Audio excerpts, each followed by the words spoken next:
Nós iremos tratar hoje do habeas corpus. Então, o habeas corpus, que pode ser considerado um recurso ou uma ação, tendo que a busca da liberdade ao judiciário para concessão da liberdade ou afastar a ameaça a essa liberdade. Então, essa é a ideia do habeas corpus. Lembrando-se que a regra continua sendo a liberdade, certo? E a prisão a exceção. O habeas corpus é utilizado massivamente com relação às prisões cautelares, contra prisão em flagrante, prisão temporária e prisão preventiva. Mas nós estamos assistindo nos últimos tempos aí, sendo muito utilizada também para condenados, buscando a sua liberdade ou a utilização para obtenção de algum benefício, certo? Então, aquela pessoa que se achar ameaçado de sofrer a violência, da restrição de sua liberdade ambulatorial, certo? Ou realmente sofrer essa coação, ela tem direito à liberdade de locomoção e o tribunal deve conceder essa liberdade. Então, a autoridade coatora, ela passa o que é não ter competência para apreciar habeas corpus. Então, o habeas corpus já começa no tribunal, certo? O juiz como autoridade coatora. As ações de habeas corpus ou recurso são gratuitos. A Constituição estabelece a gratuidade, certo? Os habeas corpus podem ser preventivo no caso que a pessoa não sofreu a prisão ainda, certo? Nesse preventivo, ele vai receber um salvo-conduto e evitando a prisão decretada por um juiz, por exemplo. Então, ele pode ser repressivo também. Depois de ocorrida a prisão, igualmente, vai sair o quê? Vai sair uma ordem judicial e essa ordem vai ser cumprida, dando a liberdade a ele, certo? Como que é o processo? O processo já diz que começa no tribunal. Pode começar no TRF, né, num dos tribunais regionais federais, num dos tribunais de justiça, não é? Como o Tribunal de Justiça do Estado de São Paulo, Tribunal de Justiça do Estado do Paraná, se aconteceu lá, Tribunal de Justiça do Rio Grande do Sul, Tribunal de Justiça do Rio Grande do Norte, do Amazonas. Então, vai começar já no tribunal. Lembrando-se que é o quê? Há um trâmite no tribunal para esse habeas corpus, ele passando à frente de todos os demais recursos ou ações que tentam assegurar esse direito fundamental, que é a liberdade, a maior de todos os direitos da pessoa viva, por isso que ele passa na frente dos outros. Tá?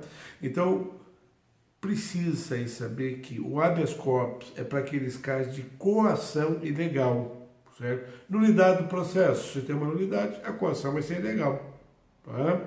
Quando não houver justa causa para prisão, prendeu, mas não tem destruição de prova, não tem possibilidade de fugir do país, nada, e falta fundamentação. Então, cabe habeas corpus.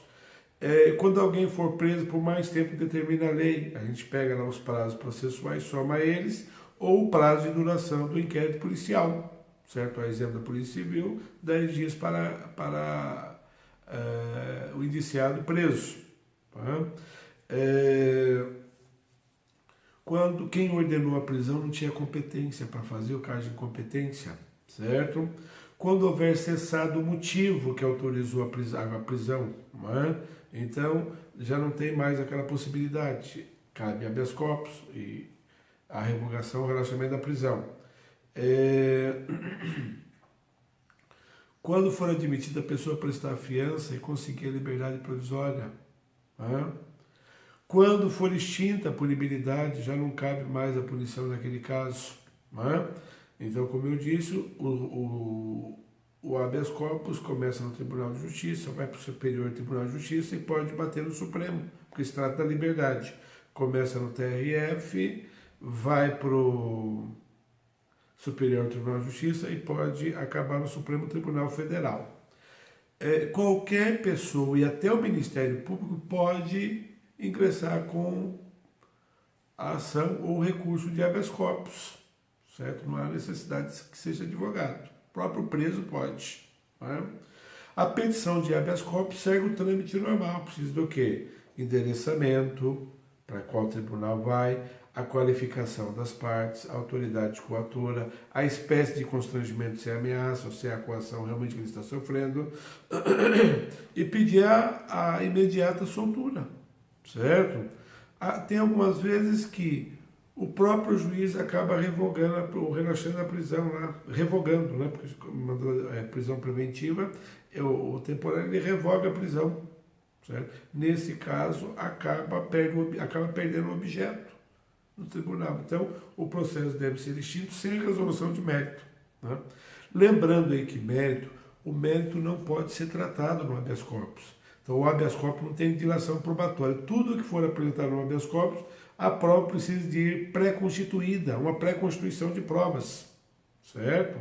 Então, há também a possibilidade do tribunal não querer revogar a prisão ou querer relaxar a prisão, mas não concordar com a ausência de medidas cautelares.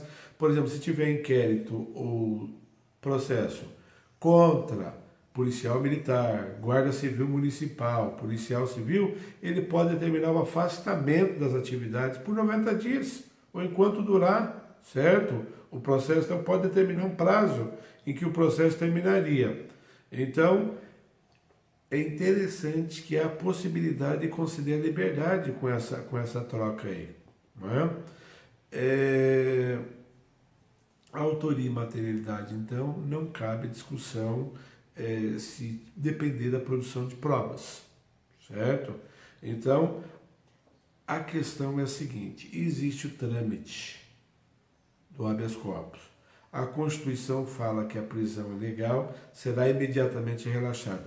Quando fala imediatamente relaxada, não cabe nem vistas para o Ministério Público, porque a prática é que o tribunal ou o juiz abra vista para o Ministério Público. Essa vista é totalmente inconstitucional. A inconstitucionalidade, uma afronta à Constituição. Não é? Então, esse assunto já discuti com alguns juízes, com alguns desembargadores, e eles acham até o quê? Interessante. Mas na prática a gente sabe que isso não é feito. E isso é inconstitucional, certo? Então, por hoje era isso daí, uma noção básica sobre o habeas corpus, o pegar o corpo, tomar o corpo, conceder a liberdade. Muito obrigado.